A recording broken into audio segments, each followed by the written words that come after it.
retired couple from Michigan, Jerry and Marge Selby, made $26 million winning various state lottery games dozens of times. This is not a story, though, of a con or a scam or an inside job.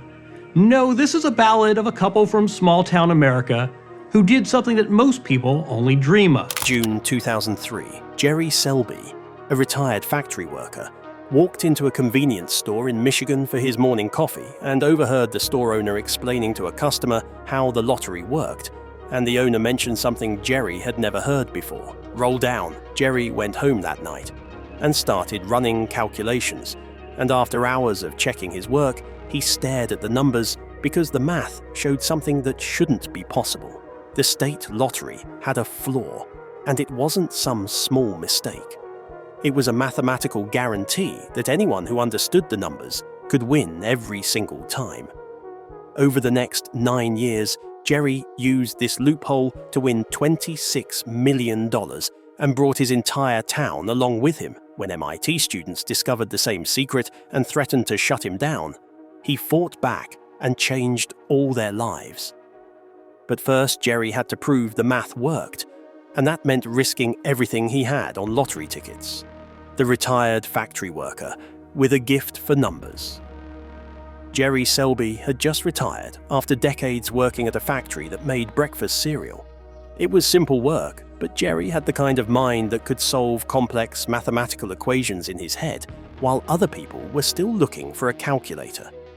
Throughout his career, nobody really noticed this about him because solving problems with numbers wasn't part of making cornflakes. When his retirement day came, his kids gave him a boat so he could fish and relax. But within weeks, Jerry realized he hated retirement. His mind needed problems to solve, and without that challenge, he felt restless and empty. One afternoon, he visited his accountant to discuss his savings. The accountant suggested investing in the stock market for better returns. Jerry ran the numbers instantly and said, "No, that's too risky, and the probability of losing money is too high." A few days later, Jerry stopped by his local convenience store for coffee. While sitting there, he overheard the store owner explaining to a customer how the lottery worked.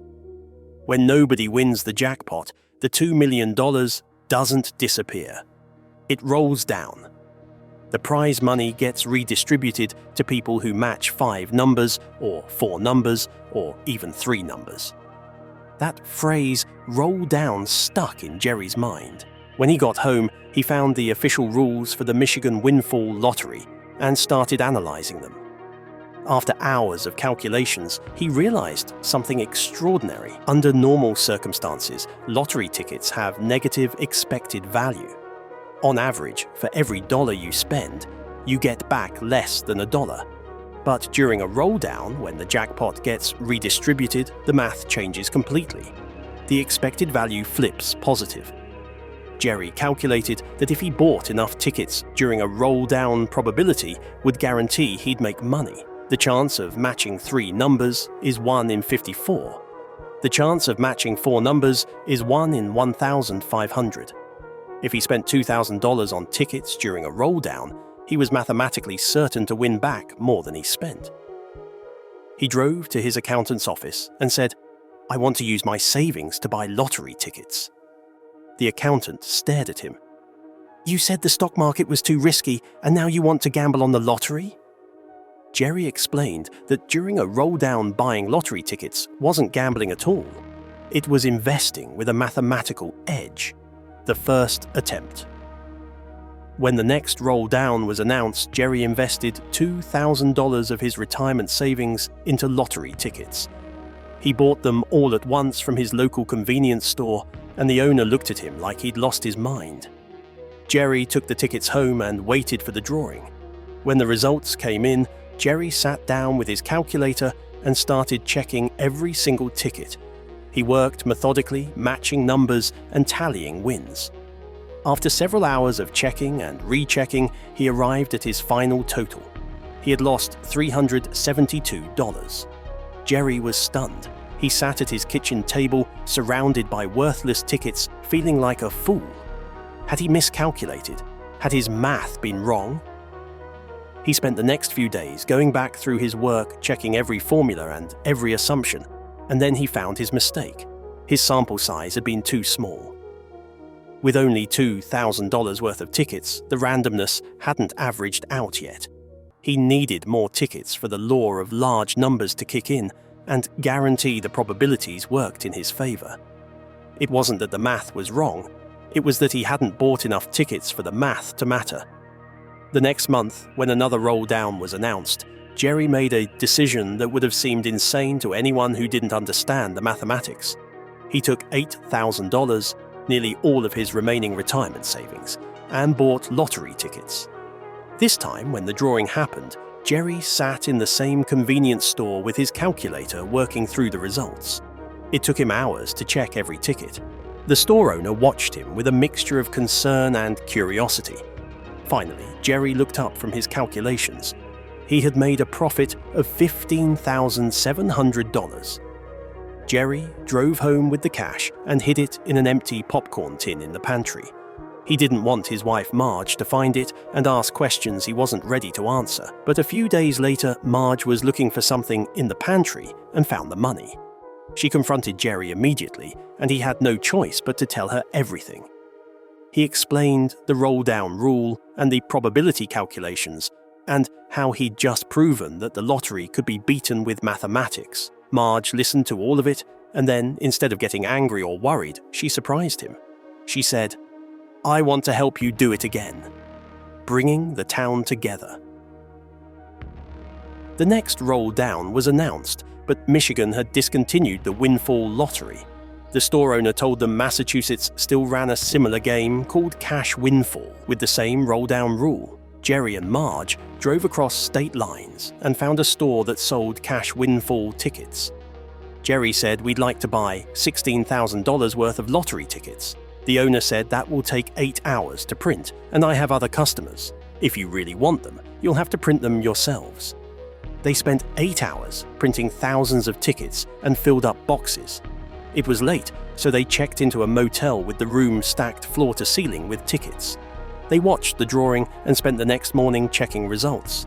They had made a $21,000 profit on their $16,000 investment. On the drive home, Marge reminded Jerry he'd once said he wanted to help their community. She suggested letting other people invest with them so they could share in the profits. Jerry loved the idea. He formed a corporation called GS Investment Strategies. Many locals joined, neighbors and friends and his accountant. With everyone's combined funds, Jerry now had tens of thousands to invest. The next roll down, Jerry and Marge drove back to Massachusetts and told the store owner they wanted $40,000 worth of tickets. The owner said, "That will take all day and night, and I can't keep my store open that long." Jerry made him an offer. "Join us as a partner and share in the profits." The owner agreed. For several months, Jerry and his corporation kept winning.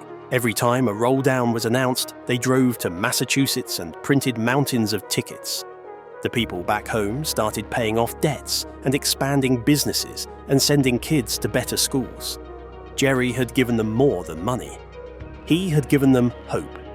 The MIT students.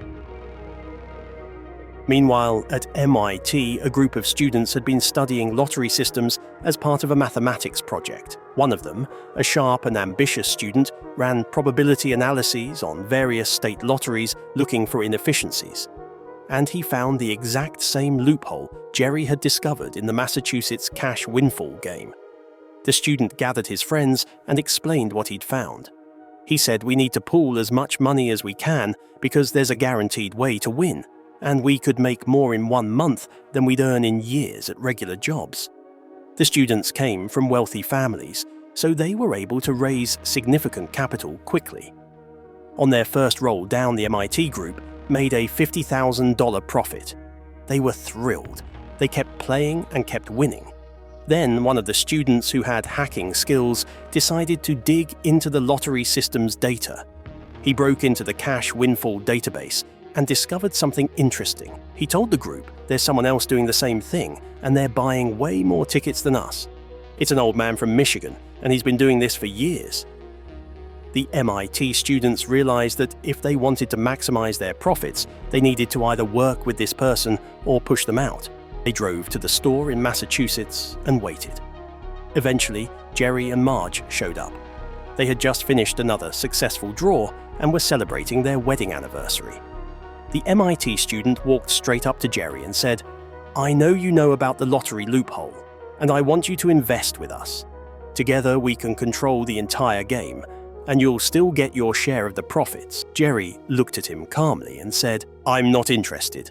The student frowned, confused. Jerry continued, "I don't do this just for money. I do this because I love the work and it keeps my mind sharp. And more importantly, I do it for my town, for the people who believed in me." The leader of the group felt insulted. As they left the store, he turned back to Jerry and said, "You can either work with us or get out of the lottery for good. If you try to play again, I'll hack your partner's bank accounts and drain everything. We study at MIT. Getting into your accounts will be easy." Jerry felt real fear for the first time, not for himself, but for the people who had trusted him with their money, fighting to stay in. Jerry called a meeting with everyone in his corporation. He stood in front of his neighbors and friends and told them quietly, "I'm afraid we won't be able to play anymore. The lottery has changed and it's no longer profitable for us." He didn't tell them about the threat. He just said it was over. The group looked disappointed, but they trusted Jerry and agreed to stop. After the meeting, Jerry walked out, feeling defeated. But one of his partners pulled Jerry's son aside and told him the truth. A student from MIT had threatened his father. Jerry's son found his father later that day. He looked at him and said, "Dad, all your life people doubted you. They never believed in what you could do. But look at what you've done. You made this whole town believe in itself. Are you really going to back down because of one arrogant college kid?" Jerry stayed quiet. His son continued, "You always said you don't work for money. You work because solving problems keeps you alive. Don't stop now." Those words reignited something in Jerry. He decided he wouldn't walk away. Meanwhile, the MIT students assumed Jerry had quit. They started buying massive quantities of tickets from multiple locations across Massachusetts. But then they discovered Jerry was still active. The leader grew furious. More tickets in the pool meant smaller profits for everyone. The MIT group realized they could use their hacked access to the lottery system to see exactly how many tickets had been sold at any time. They came up with a plan. The roll down triggered when $2 million worth of tickets were sold. They would wait until sales hit $1 million and then buy the remaining $1 million themselves to force the roll down early and lock Jerry out. To pull this off, they needed massive funding. The leader approached his father's wealthy friends and laid out the scheme. He secured the money he needed. When ticket sales hit $1 million, the MIT group executed their plan. They bought up the remaining tickets and triggered the roll down. When Jerry arrived at the store to buy his tickets, he was told, "Sorry, the roll down already happened." Jerry understood immediately what had happened.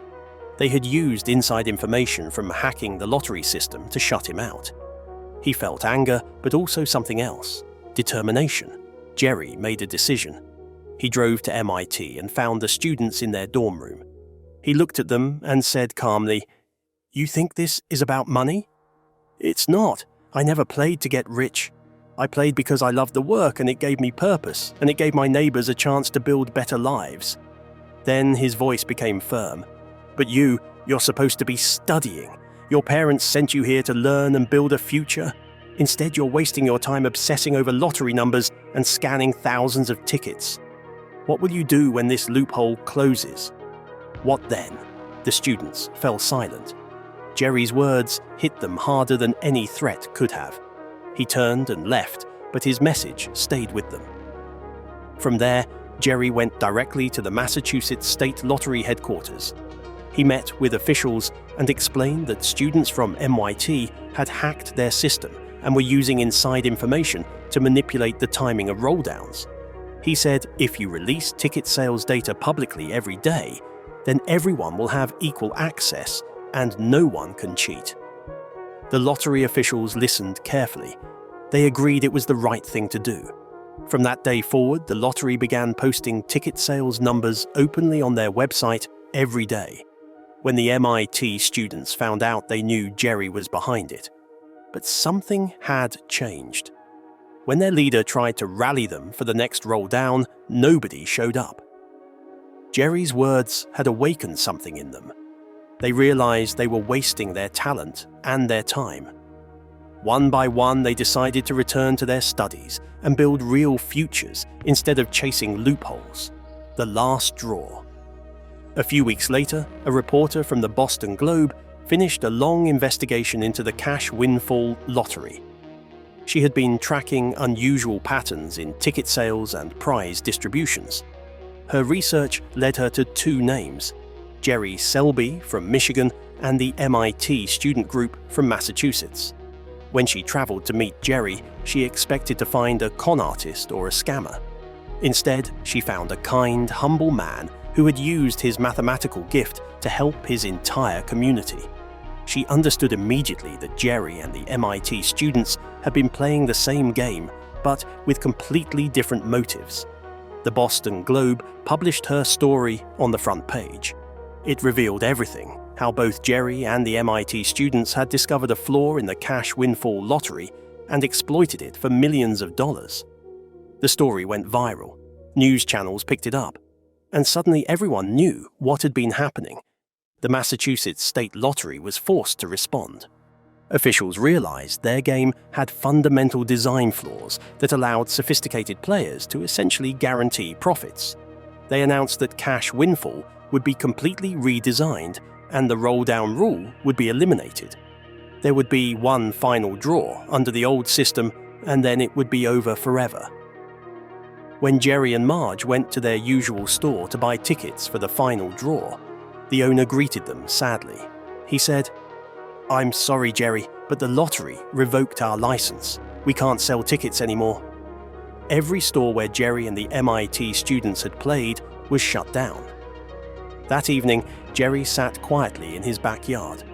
His wife watched him from the doorway and then turned to their daughter and said softly, "Your father never did this for money. He loved the process, the numbers, the challenge. Through it, he connected with people and helped them succeed. He always wanted to give back, and in his own way he did." Just then, a car pulled up outside. It was Jerry's accountant. He was smiling. He said, "Everyone's waiting for you." Jerry followed him with his wife, and to his surprise, there was a crowd gathered. It was a celebration organized entirely in his honor.